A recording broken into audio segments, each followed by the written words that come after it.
Siap, gerak. Bincang depan, gerak. Oke, silakan masuk.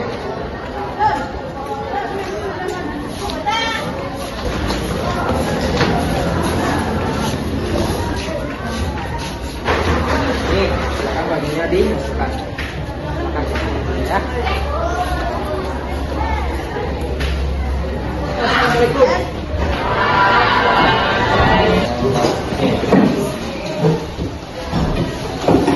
Ini Bapak cek, apakah kamu sudah oke? Gak masuk bajunya, kalau laki-laki kecuali satu orang ada kamu masuk bajunya. Terus ada kebersihan kelas. Kamu piket tadi? Piket?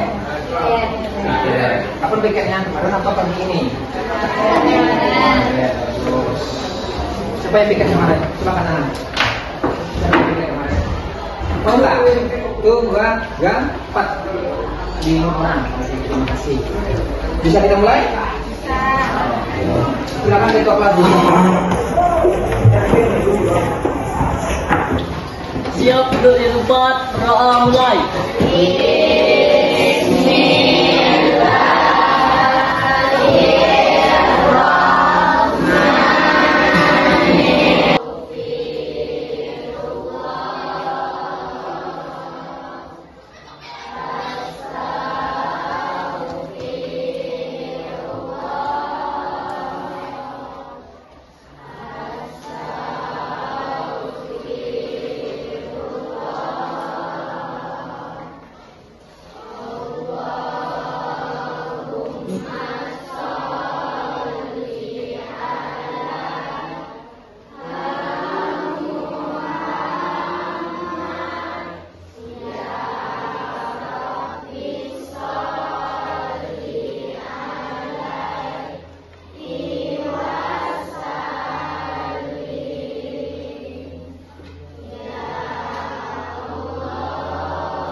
Ini kalian hadir semuanya?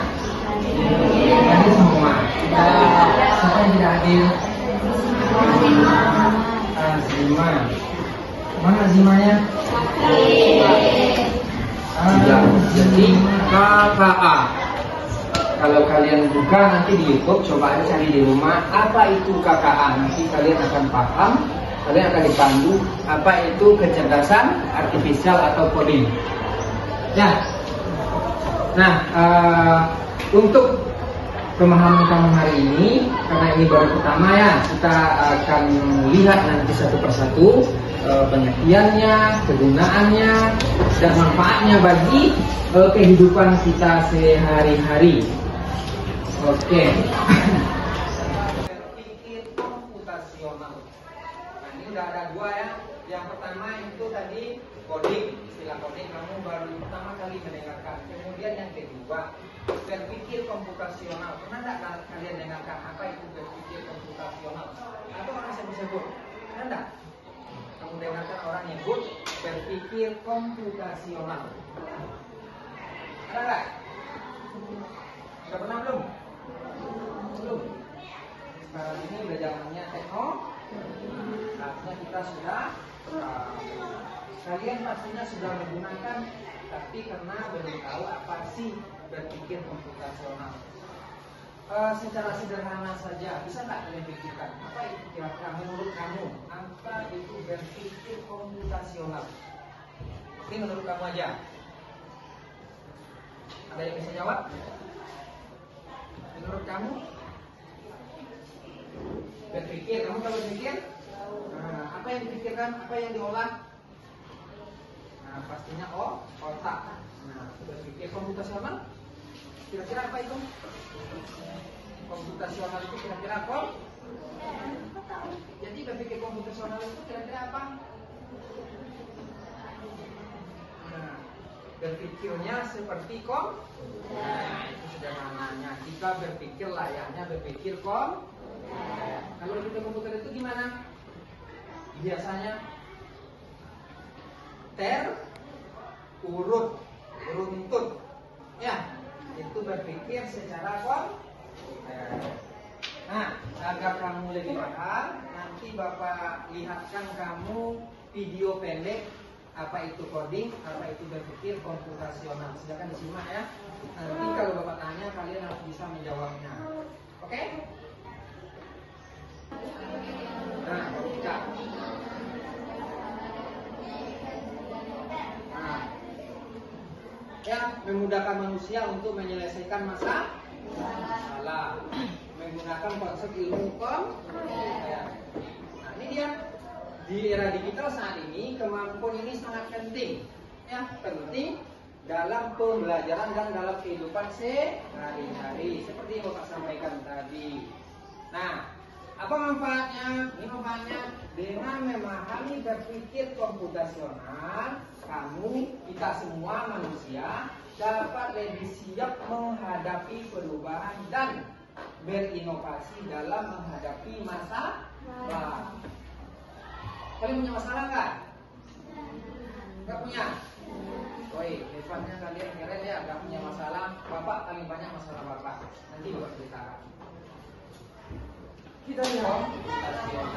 Nah, agar kamu lebih paham dan mengerti apa itu KKA, kemudian apa itu berpikir komputasional, Bapak kasih kamu link YouTube. Silakan disimak videonya. Bisa? Maunya apa dulu? Mau ke KKA dulu atau mau berpikir komputasional? Yang lain? Kita mulai dari KKA ya, karena judulnya kan KKA, materinya adalah berpikir komputasional. Silakan disimak. Mudah-mudahan suaranya terdengar.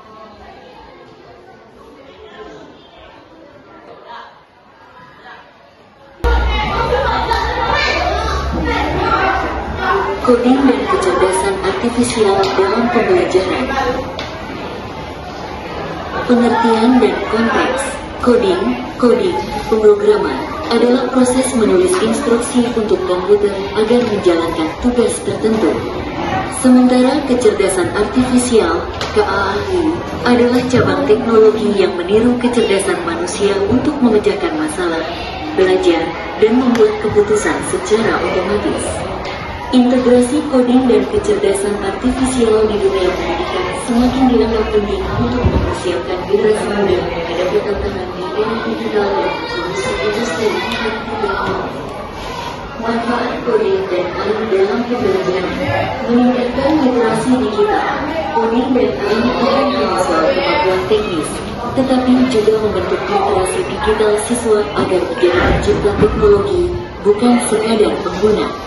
Melatih berpikir kritis dan logis, pemrograman membuat siswa terbiasa memecah masalah kompleks, berpikir sistematis, dan mencari solusi kreatif. Memupuk kreativitas dan kolaborasi, siswa melakukan proyek individu, kelompok yang mendorong kerjasama, diskusi, dan inovasi, termasuk membuat game edukatif, simulasi, atau aplikasi digital sederhana. Pengembangan karakter abad 21, pembelajaran coding dan AI memperkuat karakter adaptif, kemampuan berinovasi, serta pemecahan masalah yang sangat dibutuhkan dalam dunia kerja dan kehidupan sehari-hari. Personalisasi pengalaman belajar, AI memungkinkan materi pelajaran disesuaikan kebutuhan dan kecepatan belajar siswa, sehingga siswa bisa mendapat pengalaman belajar yang relevan dan efektif. Contoh implementasi di sekolah, jenjang praktik, proyek coding dan AI. SD kegiatan unplugged tanpa komputer, menggunakan permainan kartu algoritma, logika langkah sederhana, menyikat gigi, menanam pohon. SMP pembuatan game edukasi berbasis platform visual, misal Scribe, simulasi sains, pengenalan konsep logika, perulangan, dan variabel. SMA-SMK proyek nyata yang lebih kompleks, aplikasi interaktif, robotika sederhana, analisis pola dengan AI, DSP. Contoh manfaat langsung, meningkatkan hasil dan efisiensi belajar. AI dapat mengotomatisasi penilaian, menyediakan umpan balik secara real time, dan mendukung guru dalam memberi perhatian lebih pada pengembangan metode pembelajaran inovatif. Membuka peluang karir masa depan, menguasai coding dan AI mempersiapkan siswa untuk pekerjaan baru yang muncul akibat disrupsi teknologi.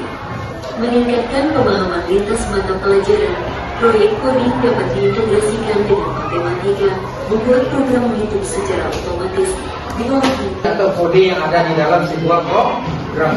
Ya contohnya nanti kalian buat program robot, nanti kan ada instruksinya. Nah instruksinya itu dimasukkan ke dalam bahasa pemrograman sehingga nanti bisa berfungsi suatu alat. Contoh yang paling sederhana, misalnya bisa menyalakan lampu dan matikan lampu memakai kecerdasan artifisial. Dengan cara apa? Salah satu contohnya, di jari bisa lampu itu nyala, di jari bisa mati. Pakai itu tangan, itu lampunya hidup, jadi lampunya mati. Nah nggak lihat itu? Atau mungkin pintu otomatis. Saja nanti pakai pintu otomatis. Ya, pernah di hotel? Nah di hotel itu sebenarnya udah menggunakan teknologi. Ya, teknologi AI. Oke, kita lanjutkan. Tadi.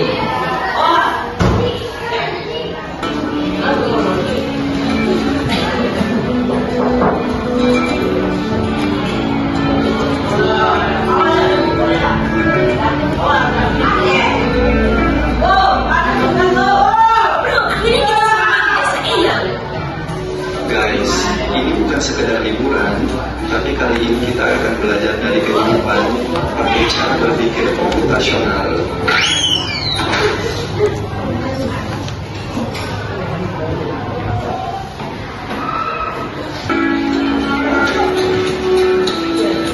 Jadi kita perlu bersih rumah Eyang nih.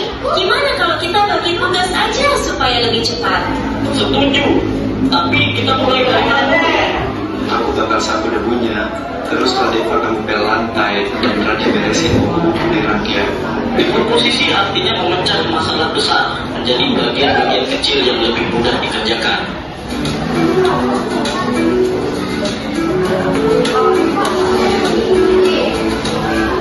Kita mancing ikan, tapi kok susah banget datangnya. Sabar, coba perhatiin dulu. Ikan tuh sering kumpul di bawah bayangan pohon. Lihat, ada bayangan pohon besar di situ, pasti banyak ikan di bawahnya. Jadi harus sabar dan perhatiin pola alam ya. Pengenalan pola adalah mengenali kemiripan atau pola dari masalah yang kita temui.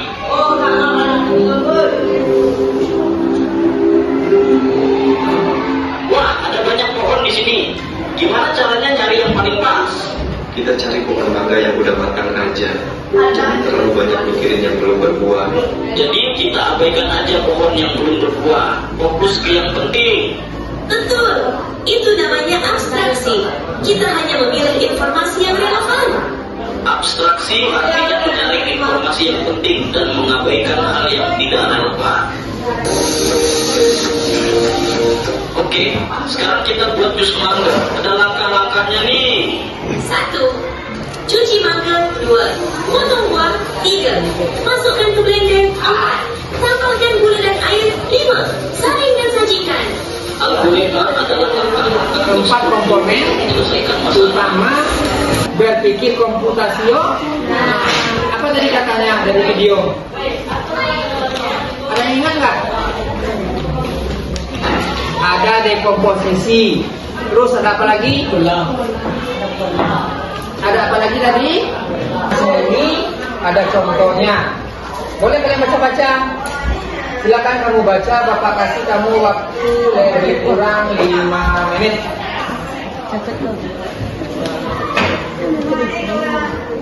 Namun sebelum itu, tadi Bapak kamu sampaikan apa sih tujuan pembelajaran kita? Bisa dibaca? Coba satu orang baca. Apa tujuan pembelajaran kita? Yang depan. Memahami konsep berpikir komputasional Ya. dan penerapannya dalam kehidupan sehari-hari. Nah dari video tadi udah diterapkan belum?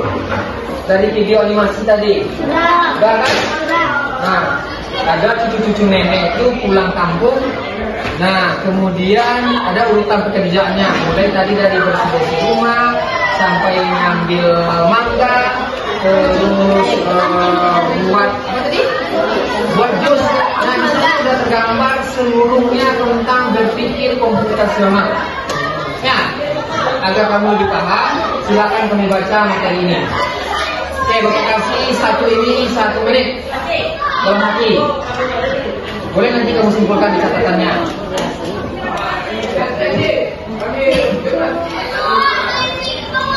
Atau di sekolah nanti bisa berversikan ke kelas atau lingkungan sekolah. Paham ya? Yang penting pengertiannya dulu. Proses memecahkan masalah besar menjadi bagian-bagian kecil. Yang kedua, pengenalan pola.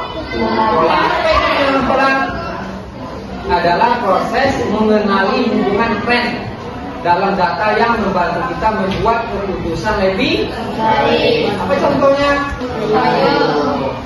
Ya, boleh pakai daun pisang.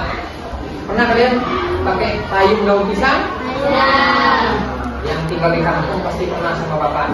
Bapak juga pernah. Oke. Yang ketiga, abstrak. Apa itu abstraksi?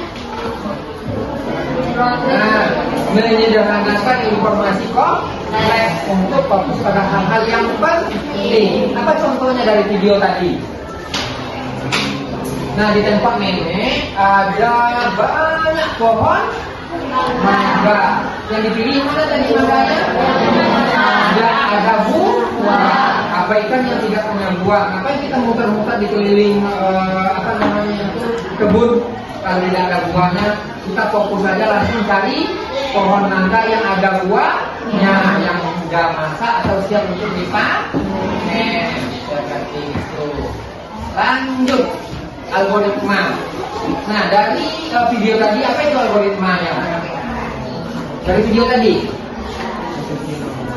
cucu nenek tadi membuat jus. Apa yang dilakukan?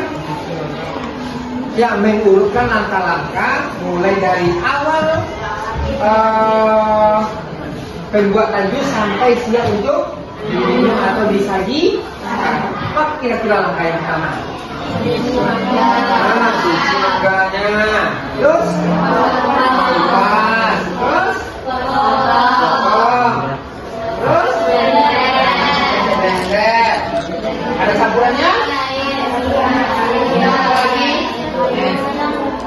Nah, ada susu, pakai garam nggak? Langsung diputar pakai blender. Nah, siap itu dimasukkan ke kemasan atau gelas, siap untuk disajikan atau dinikmati. Paham ya? Sudah paham berpikir komputasional? Ya, mulai dari dekomposisi tadi. Sudah bisa Bapak kasih tugas kelompok? Nah, kita berpikir komputasional apa sih manfaatnya? Ada nggak manfaatnya untuk kita? Kalian belajar olahraga itu ada nggak manfaatnya? Apa? Nah, untuk meningkatkan kebugaran fisik kita itu biar kuat, tidak lemah, lekoi atau yang efisien untuk diselesaikan setiap hari. Paham? Oke, kalau paham silakan bagi kelompoknya jadi 5 kelompok saja. Silakan duduk ke kelompok, selesaikan tugas ini. Boleh kamu baca dulu bagian yang paham. Untuk kelompokan bagi kelompoknya 1, 2, 3, 4. Oke, berlempar ya. Bagus kelompok. Bagus rebutan. Kamu sekelompoknya ya, biar agak susah dia. Oke. Ada di belakang.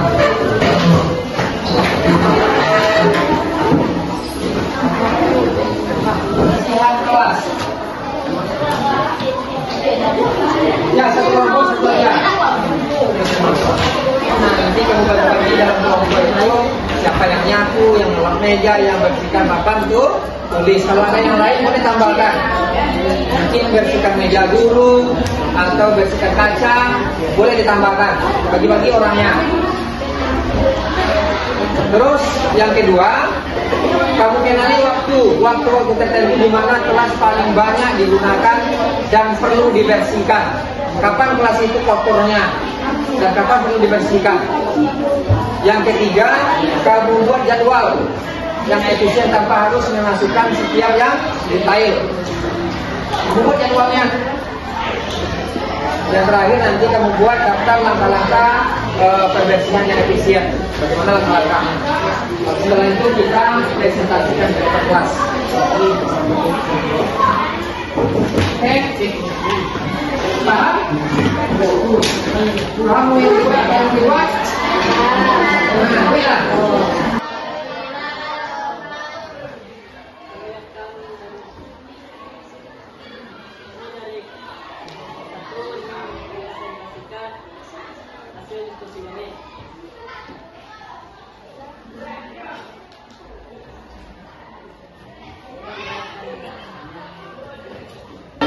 bagian-bagian yang lebih mudah dianalisis. Contohnya, kenapa saya tidak tahu?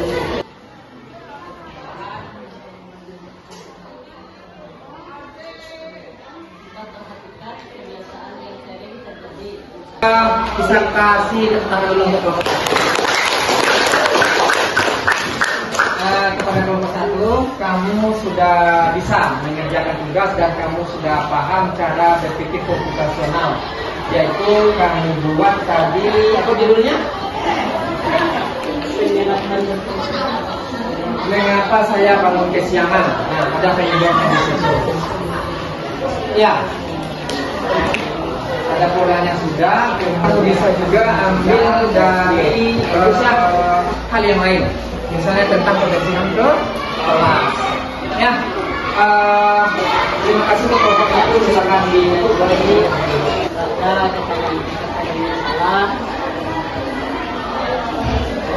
yang dilakukan.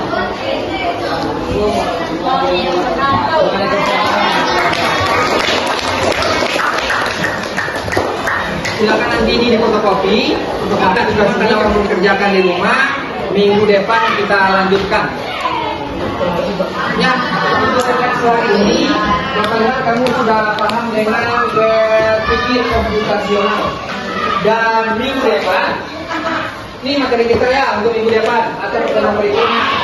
Yang kedua, data dan pemecahan masalah dalam kehidupan sehari-hari.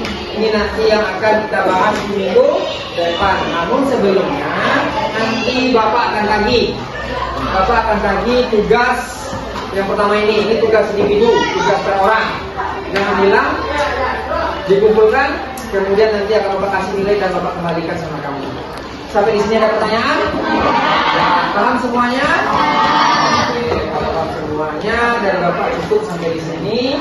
Billahi taufiq wal hidayah. Assalamualaikum warahmatullahi wabarakatuh.